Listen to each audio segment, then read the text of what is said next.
Walt Disney. Walter Elias Disney, /Disney / December 5, 1901, December 15, 1966, was an American entrepreneur, animator, writer, voice actor and film producer. A pioneer of the American animation industry, he introduced several developments in the production of cartoons. As a film producer, Disney holds the record for most Academy Awards earned by an individual, having won 22 Oscars from 59 nominations. He was presented with 2 Golden Globe Special Achievement Awards and an Emmy Award, among other honors. Several of his films are included in the National Film Registry by the Library of Congress. Born in Chicago in 1901, Disney developed an early interest in drawing. He took art classes as a boy and got a job as a commercial illustrator at the age of 18. He moved to California in the early 1920s and set up the Disney Brothers studio with his brother Roy.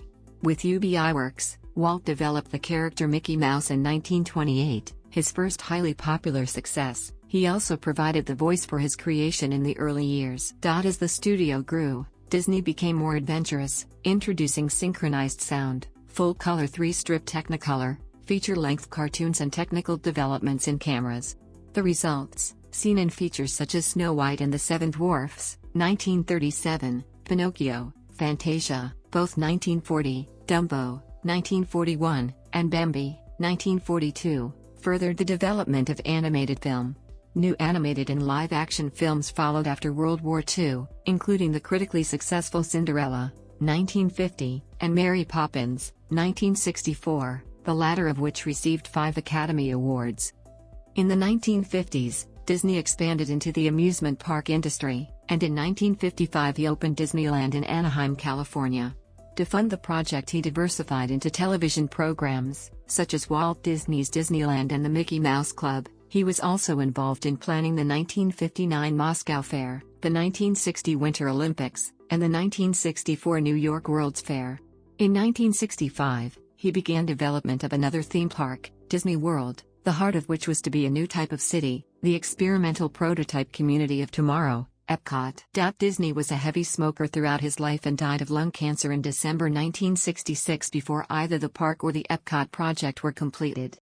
Disney was a shy, self-deprecating and insecure man in private but adopted a warm and outgoing public persona. He had high standards and high expectations of those with whom he worked. Although there have been accusations that he was racist or anti-Semitic, they have been contradicted by many who knew him. His reputation changed in the years after his death, from a purveyor of homely patriotic values to a representative of American imperialism. He nevertheless remains an important figure in the history of animation and in the cultural history of the United States, where he is considered a national cultural icon. His film work continues to be shown and adapted. His namesake studio and company maintains high standards in its production of popular entertainment, and the Disney amusement parks have grown in size and number to attract visitors in several countries. Biography. Early life, 1901 to 1920. Walt Disney was born on December 5, 1901, at 1249 Tripp Avenue, in Chicago's Hermosa neighborhood. He was the 4th son of Elias Disney, born in the province of Canada, to Irish parents, and Flora, née Call, an American of German and English descent. Aside from Disney, Elias and Flora's sons were Herbert, Raymond and Roy. The couple had a 5th child, Ruth, in December 1903. In 1906, when Disney was 4, the family moved to a farm in Marceline, Missouri, where his uncle Robert had just purchased land. In Marceline, Disney developed his interest in drawing when he was paid to draw the horse of a retired neighborhood doctor. Elias was a subscriber to the Appeal to Reason newspaper, and Disney practiced drawing by copying the front-page cartoons of Ryan Walker. Disney also began to develop an ability to work with watercolors and crayons. He lived near the Atchison, Topeka and Santa Fe railway line and became enamored with trains. He and his younger sister Ruth started school at the same time at the Park School in Marceline in late 1909. In 1911, the Disneys moved to Kansas City, Missouri. There, Disney attended the Benton Grammar School, where he met fellow student Walter Pfeiffer, who came from a family of theater fans and introduced Disney to the world of vaudeville and motion pictures. Before long, he was spending more time at the Pfeiffer's house than at home. Elias had purchased a newspaper delivery route for the Kansas City Star and Kansas City Times. Disney and his brother Roy woke up at 4:30 every morning to deliver the Times before school and repeated the round for the Evening Star after school. The schedule was exhausting, and Disney often received poor grades after falling asleep in class, but he continued his paper route for more than 6 years. He attended Saturday courses at the Kansas City Art Institute and also took a correspondence course in cartooning.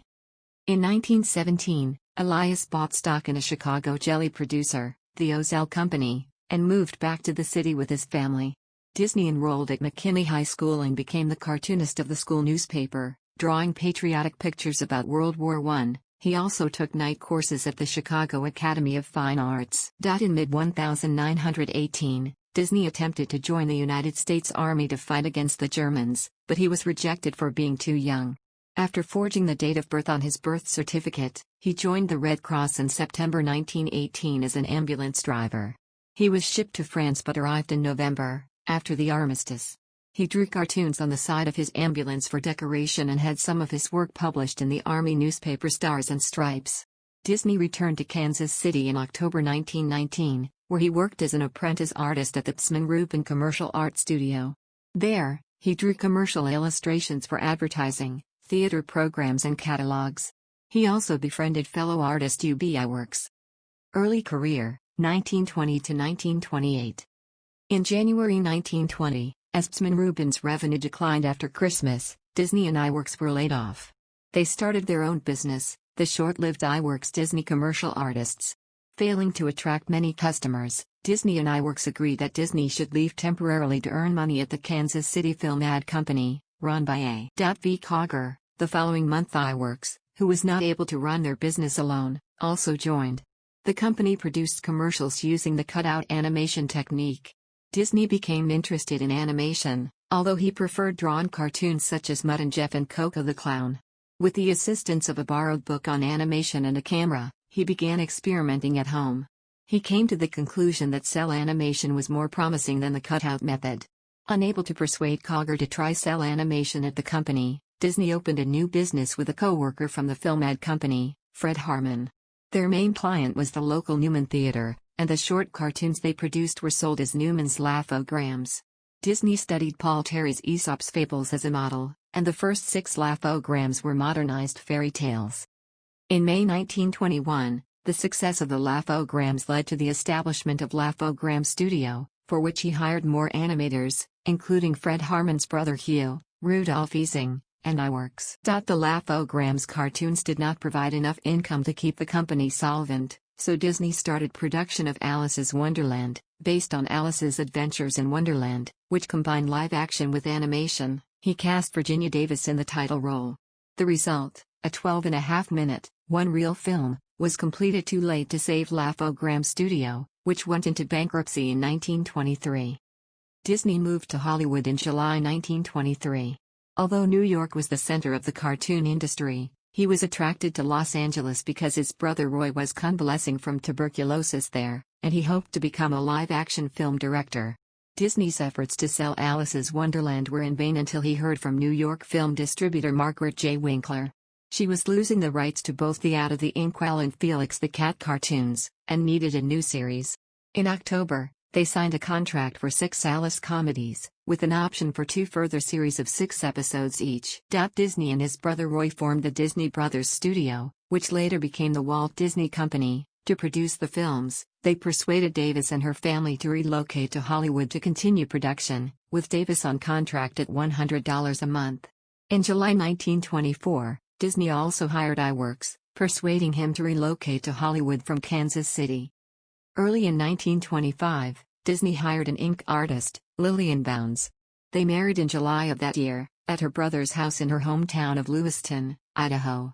The marriage was generally happy, according to Lillian, although according to Disney's biographer Neil Gobler she did not accept Walt's decisions meekly or his status unquestionably, and she admitted that he was always telling people how henpecked he is.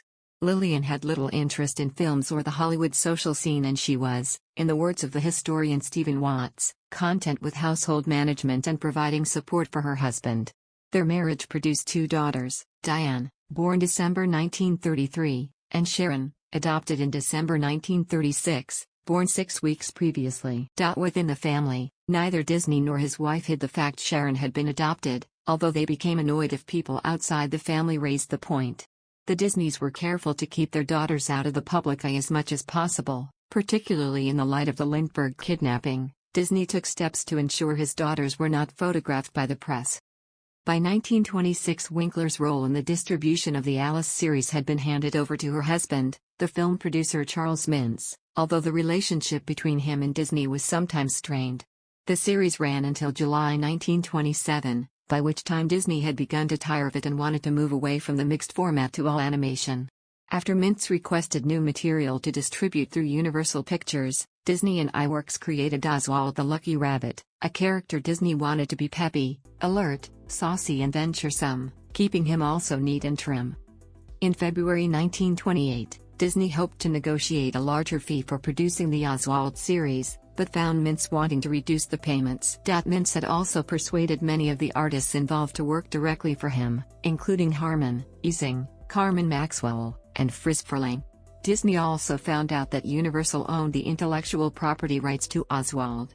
Mintz threatened to start his own studio and produce the series himself if Disney refused to accept the reductions.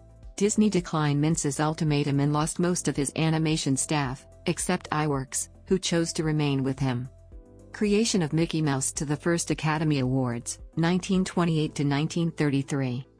To replace Oswald, Disney and iWorks developed Mickey Mouse, possibly inspired by a pet mouse that Disney had adopted while working in his Laugh-O-Gram studio, although the origins of the character are unclear. Disney's original choice of name was Mortimer Mouse, but Lillian thought it too pompous, and suggested Mickey instead. iWorks revised Disney's provisional sketches to make the character easier to animate.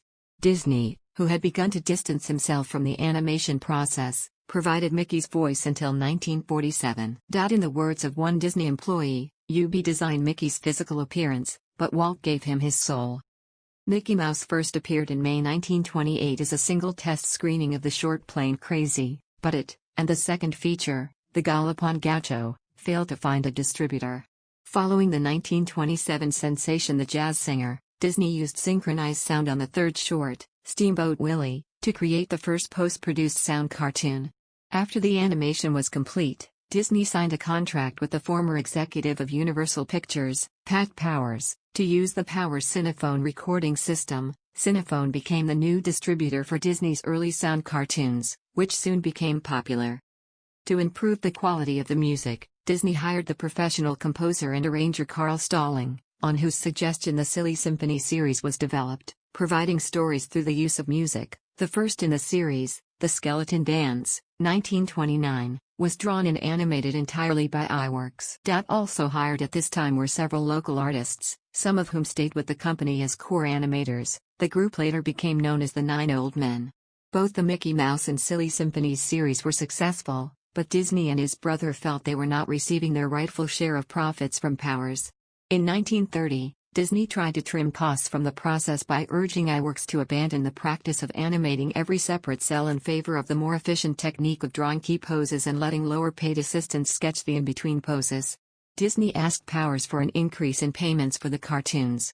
Powers refused and signed iWorks to work for him. Stalling resigned shortly afterwards, thinking that without iWorks, the Disney studio would close.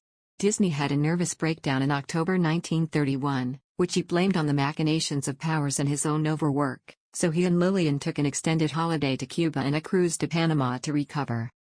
With the loss of Powers as distributor, Disney Studios signed a contract with Columbia Pictures to distribute the Mickey Mouse cartoons, which became increasingly popular, including internationally. Disney, always keen to embrace new technology, filmed Flowers and Trees, 1932, in full-color 3-strip Technicolor. He was also able to negotiate a deal giving him the sole right to use the 3-strip process until August 31, 1935. All subsequent Silly Symphony cartoons were in color. Flowers and Trees was popular with audiences and won the Academy Award for Best Short Subject, Cartoon, at the 1932 ceremony. Disney had been nominated for another film in that category, Mickey's Orphans, and received an honorary award for the creation of Mickey Mouse. In 1933, Disney produced The Three Little Pigs, a film described by the media historian Adrian Danks as the most successful short animation of all time. The film won Disney another Academy Award in the Short Subject, Cartoon, category. The film's success led to a further increase in the studio's staff, which numbered nearly 200 by the end of the year. Disney realized the importance of telling emotionally gripping stories that would interest the audience, and he invested in a story department separate from the animators, with storyboard artists who would detail the plots of Disney's films. Golden Age of Animation, 1934 to 1941. By 1934, Disney had become dissatisfied with producing formulaic cartoon shorts, and believed a feature-length cartoon would be more profitable. The studio began the 4-year production of Snow White and the Seven Dwarfs, based on the fairy tale. When news leaked out about the project, many in the film industry predicted it would bankrupt the company. Industry insiders nicknamed it Disney's Folly. The film, which was the first animated feature made in full color and sound, cost $1.5 million to produce, 3 times over budget.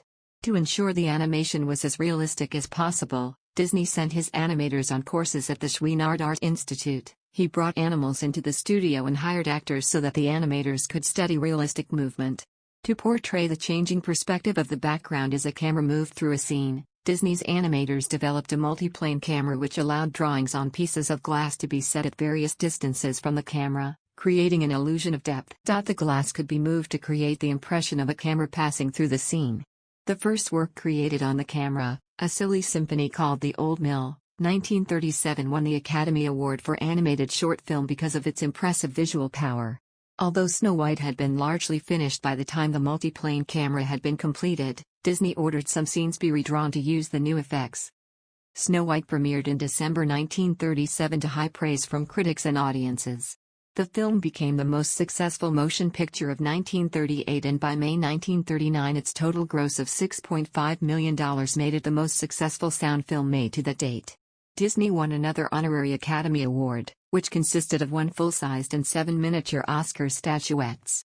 The success of Snow White heralded one of the most productive eras for the studio. The Walt Disney Family Museum calls the following years the golden age of animation. With work on Snow White finished, the studio began producing Pinocchio in early 1938 and Fantasia in November of the same year.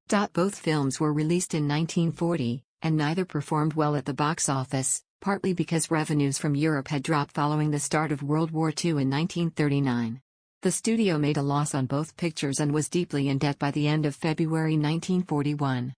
In response to the financial crisis, Disney and his brother Roy started the company's first public stock offering in 1940, and implemented heavy salary cuts. The latter measure, and Disney's sometimes high-handed and insensitive manner of dealing with staff, led to a 1941 animators' strike which lasted 5 weeks. While a federal mediator from the National Labor Relations Board negotiated with the two sides, Disney accepted an offer from the Office of the Coordinator of Inter-American Affairs to make a goodwill trip to South America, ensuring he was absent during a resolution he knew would be unfavorable to the studio.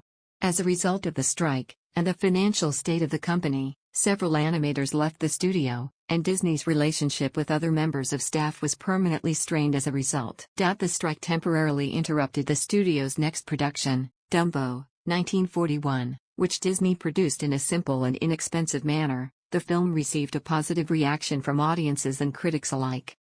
World War II and Beyond, 1941 to 1950. Shortly after the release of Dumbo in October 1941, the U.S. entered World War II.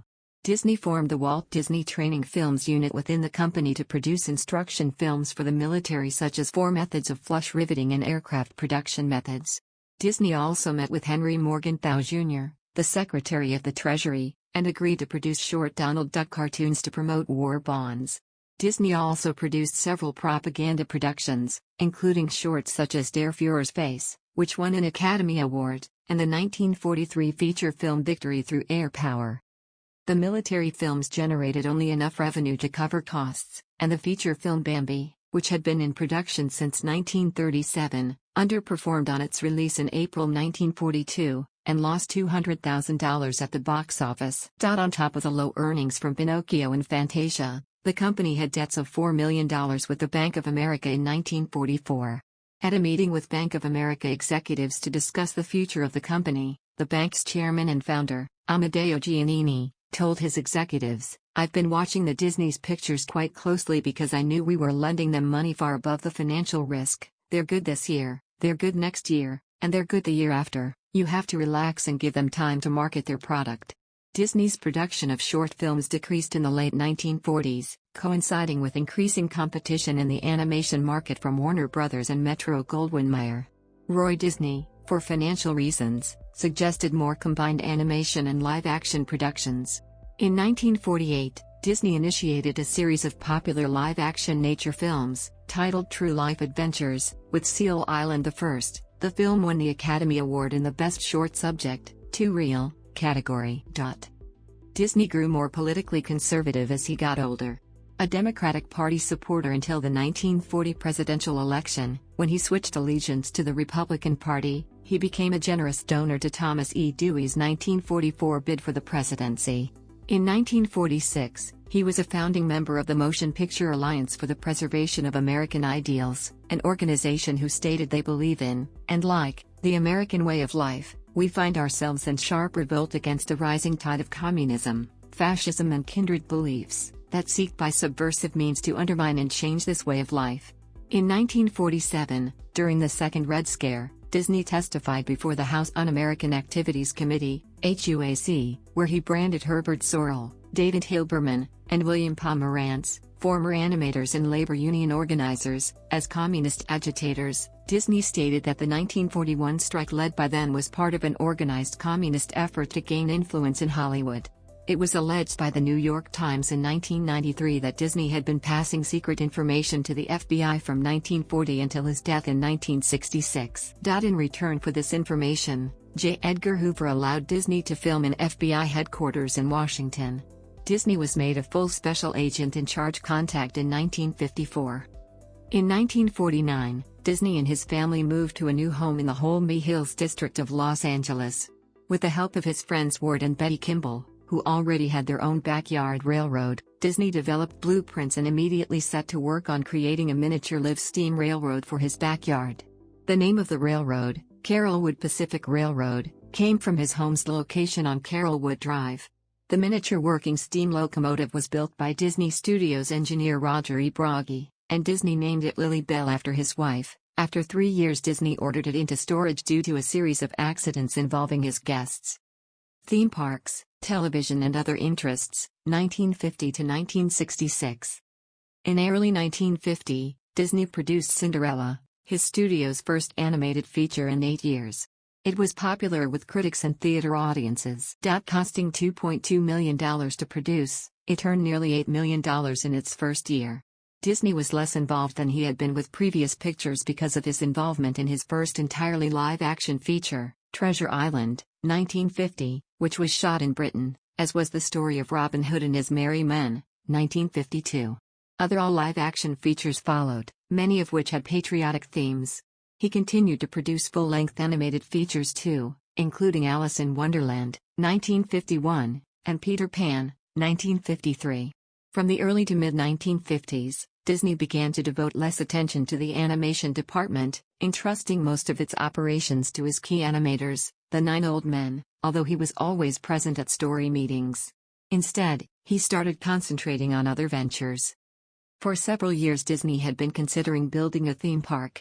When he visited Griffith Park in Los Angeles with his daughters, he wanted to be in a clean, unspoiled park, where both children and their parents could have fun. He visited the Tivoli Gardens in Copenhagen, Denmark, and was heavily influenced by the cleanliness and layout of the park. In March 1952 he received zoning permission to build a theme park in Burbank, near the Disney Studios. This site proved too small, and a larger plot in Anaheim, 35 miles, 56 kilometers, south of the studio, was purchased.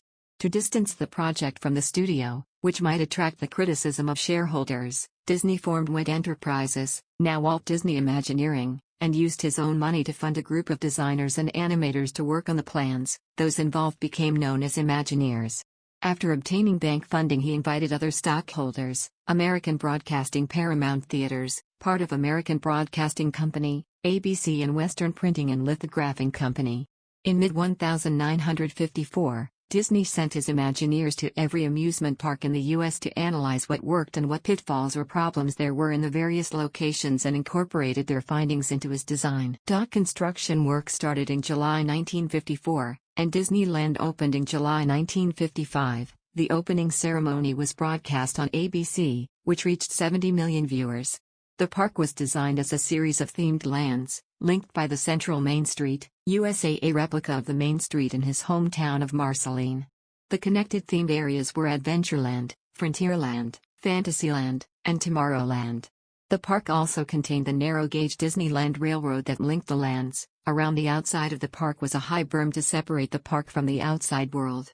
An editorial in the New York Times considered that Disney had tastefully combined some of the pleasant things of yesterday with fantasy and dreams of tomorrow.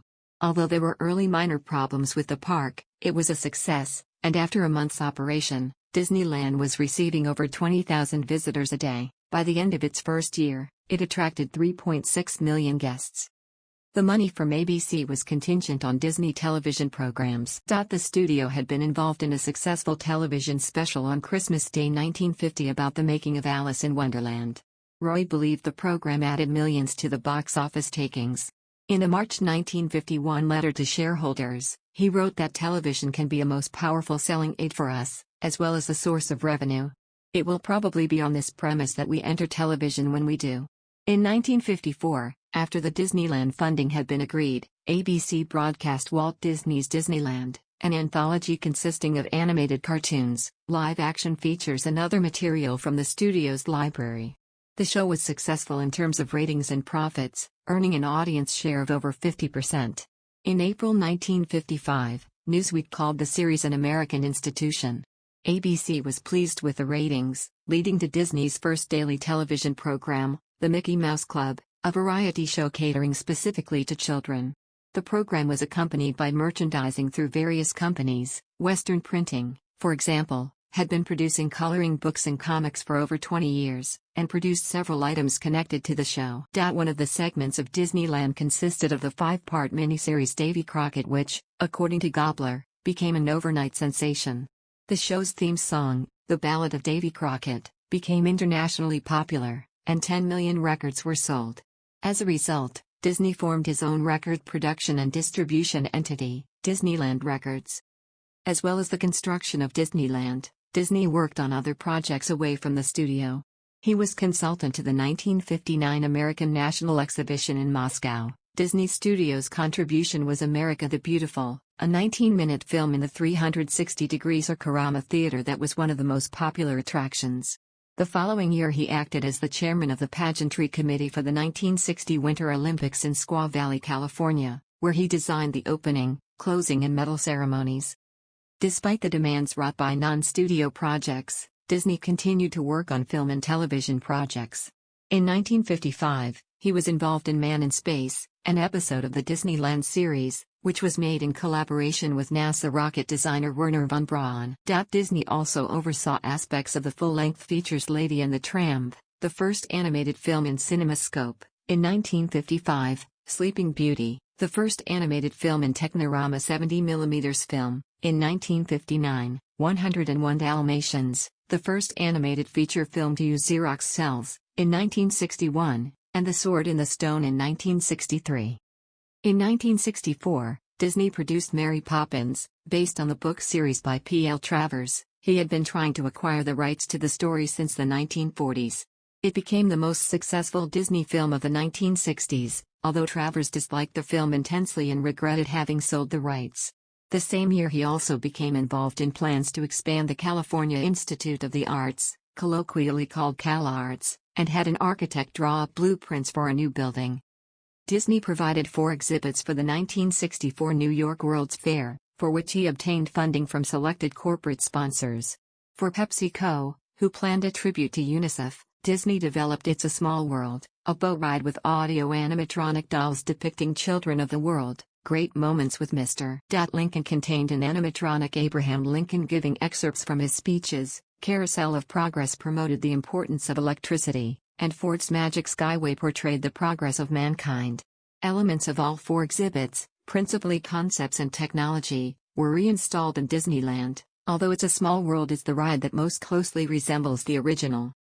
During the early to mid-1960s, Disney developed plans for a ski resort in Mineral King, a glacial valley in California's Sierra Nevada. He hired experts such as the renowned Olympic ski coach and ski area designer Willie Schaffler. With income from Disneyland accounting for an increasing proportion of the studio's income, Disney continued to look for venues for other attractions. In late 1965, he announced plans to develop another theme park to be called Disney World, now Walt Disney World, a few miles southwest of Orlando, Florida.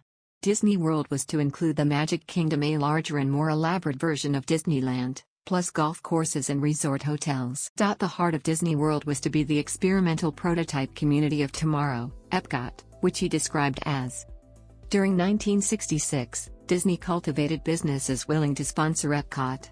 He increased his involvement in the studio's films, and was heavily involved in the story development of The Jungle Book, the live-action musical feature The Happiest Millionaire, both 1967, and the animated short Winnie the Pooh and the Blustery Day. Illness, death and aftermath. Disney had been a heavy smoker since World War I. He did not use cigarettes with filters and had smoked a pipe as a young man. In November 1966, he was diagnosed with lung cancer and was treated with cobalt therapy. On November 30 he felt unwell and was taken to St. Joseph Hospital where, on December 15, 10 days after his 65th birthday, he died of circulatory collapse caused by lung cancer. Disney's remains were cremated 2 days later and his ashes interred at the Forest Lawn Memorial Park in Glendale, California. The release of The Jungle Book and The Happiest Millionaire in 1967 raised the total number of feature films that Disney had been involved in to 81. When Winnie the Pooh and the Blustery Day was released in 1968, it earned Disney an Academy Award in the Short Subject, Cartoon, category, awarded posthumously. After Disney's death, his studios continued to produce live-action films prolifically but largely abandoned animation until the late 1980s, after which there was what the New York Times describes as the Disney Renaissance that began with The Little Mermaid, 1989. Disney's companies continued to produce successful film, television and stage entertainment. Disney's plans for the futuristic city of Epcot did not come to fruition.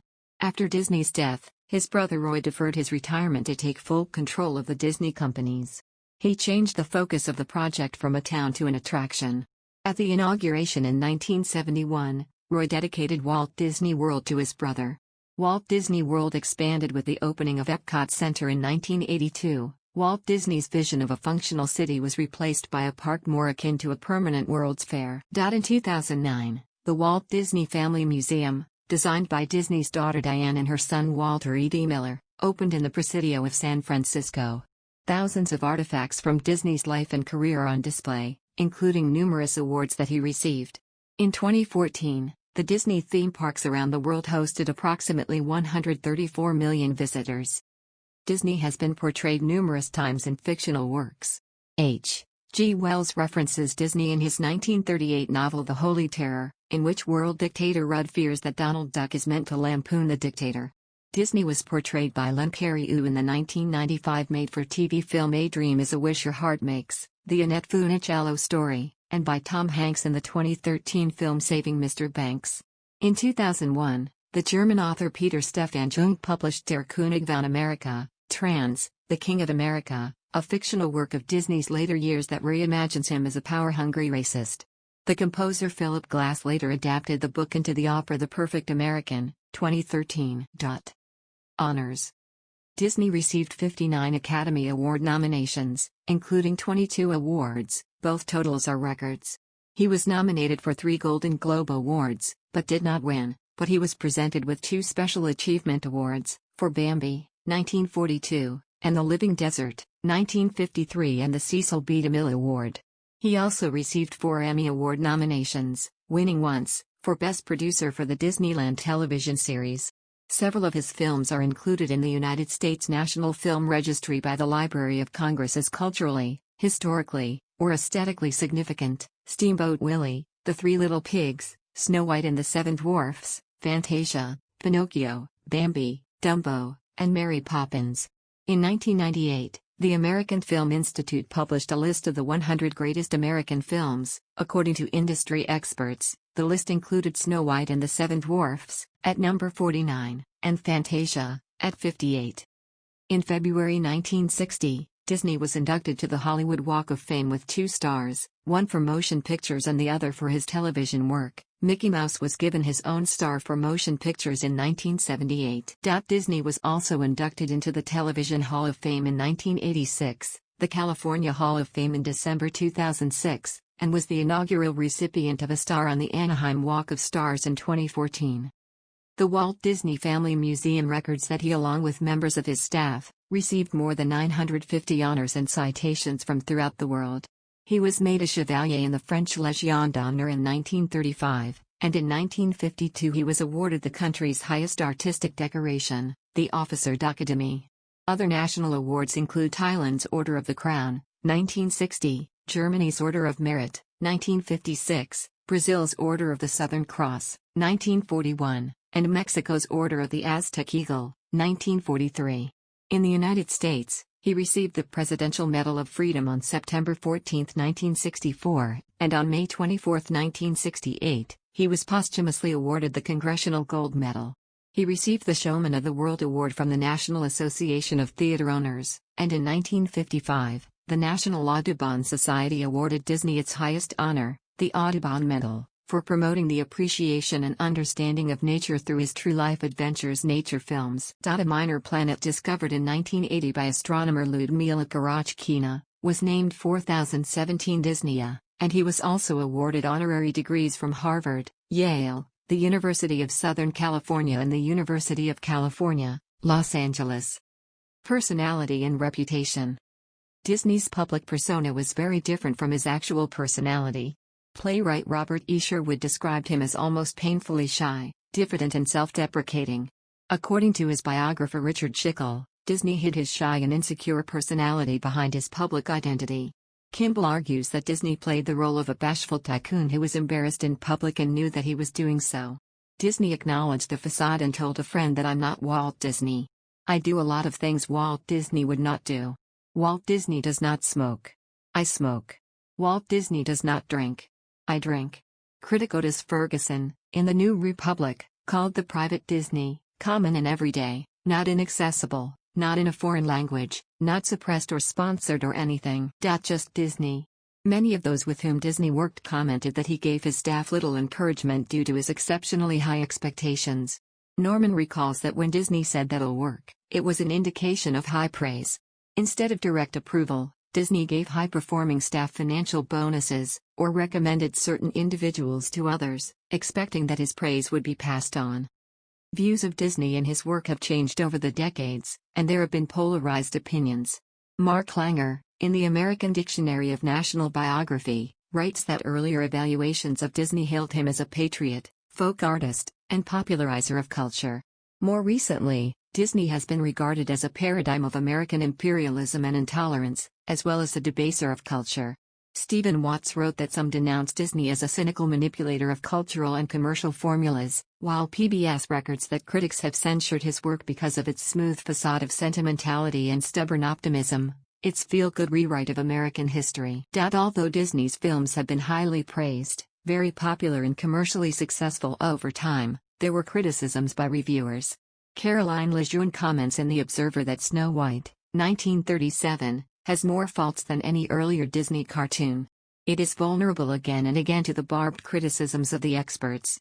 Sometimes it is, frankly, badly drawn. Robin Allen, writing for The Times, notes that Fantasia, 1940, was condemned for its vulgarity and lurches into bathos, while Lejeune, reviewing Alice in Wonderland, 1951, feels the film may drive lovers of Lewis Carroll to frenzy. Peter Pan, 1953, was criticized in The Times as a children's classic vulgarized with Tinker Bell, a peroxide American cutie. The reviewer opined that Disney has slaughtered Goodberry and has only second-rate Disney to put in its place. Disney has been accused of anti-Semitism, although none of his employees, including the animator Art Babbitt, who disliked Disney intensely, ever accused him of making anti-Semitic slurs or taunts. The Walt Disney Family Museum acknowledges that ethnic stereotypes common to films of the 1930s were included in some early cartoons. Disney donated regularly to Jewish charities. He was named 1955 Man of the Year by the B'nai B'rith chapter in Beverly Hills, and his studio employed a number of Jews, some of whom were in influential positions. Gobler, the first writer to gain unrestricted access to the Disney archives, concludes that the available evidence does not support accusations of anti-Semitism and that Disney was not in the conventional sense that we think of someone as being an anti-Semite. Gobler concludes that though Walt himself, in my estimation, was not anti-Semitic, nevertheless, he willingly allied himself with people who were anti-Semitic, and that reputation stuck. He was never really able to expunge it throughout his life. Disney distanced himself from the Motion Picture Alliance in the 1950s. Disney has also been accused of other forms of racism because some of his productions released between the 1930s and 1950s contain racially insensitive material. The feature film Song of the South was criticized by contemporary film critics, the National Association for the Advancement of Colored People, and others for its perpetuation of black stereotypes, but Disney later campaigned successfully for an honorary Academy Award for its star, James Baskett, the first black actor so honored. Gobler argues that Walt Disney was no racist. He never, either publicly or privately, made disparaging remarks about blacks or asserted white superiority. Like most white Americans of his generation, however, he was racially insensitive. Floyd Norman, the studio's first black animator who worked closely with Disney during the 1950s and 1960s, said, "Not once did I observe a hint of the racist behavior Walt Disney was often accused of after his death. His treatment of people, and by this I mean all people, can only be called exemplary." Watts argues that many of Disney's post-World War II films legislated a kind of cultural Marshall Plan. They nourished a genial cultural imperialism that magically overran the rest of the globe with the values, expectations, and goods of a prosperous middle-class United States. Film historian J.P. DeLutte acknowledges that many see Disney's studio as an agent of manipulation and repression, although he observes that it has labored throughout its history to link its name with notions of fun, family, and fantasy. John Tomlinson, in his study Cultural Imperialism, examines the work of Ariel Dorfman and Armand Madelert, whose 1971 book Paralire al Pato Donald, trans, How to Read Donald Duck, identifies that there are imperialist values concealed behind the innocent, wholesome facade of the world of Walt Disney. This, they argue, is a powerful tool as it presents itself as harmless fun for consumption by children. Tomlinson views their argument as flawed, as they simply assume that reading American comics, seeing adverts, watching pictures of the affluent lifestyle has a direct pedagogic effect. Several commentators have described Disney as a cultural icon. On Disney's death, journalism professor Ralph S. Izzard comments that the values in Disney's films are those considered valuable in American Christian society, which include individualism, decency, love for our fellow man, fair play and toleration. Disney's obituary in the Times calls the films wholesome, warm-hearted and entertaining, of incomparable artistry and of touching beauty. Journalist Bosley Crowther argues that Disney's achievement as a creator of entertainment for an almost unlimited public and as a highly ingenious merchandiser of his wares can rightly be compared to the most successful industrialists in history. Correspondent Alistair Cook calls Disney a folk hero, the Pied Piper of Hollywood, while Gobler considers Disney reshaped the culture and the American consciousness. In the American Dictionary of National Biography, Langer writes, "Notes and references. Notes. Notes and references. Notes. Notes and references. Notes. Notes and references. Notes. Notes and references. Notes."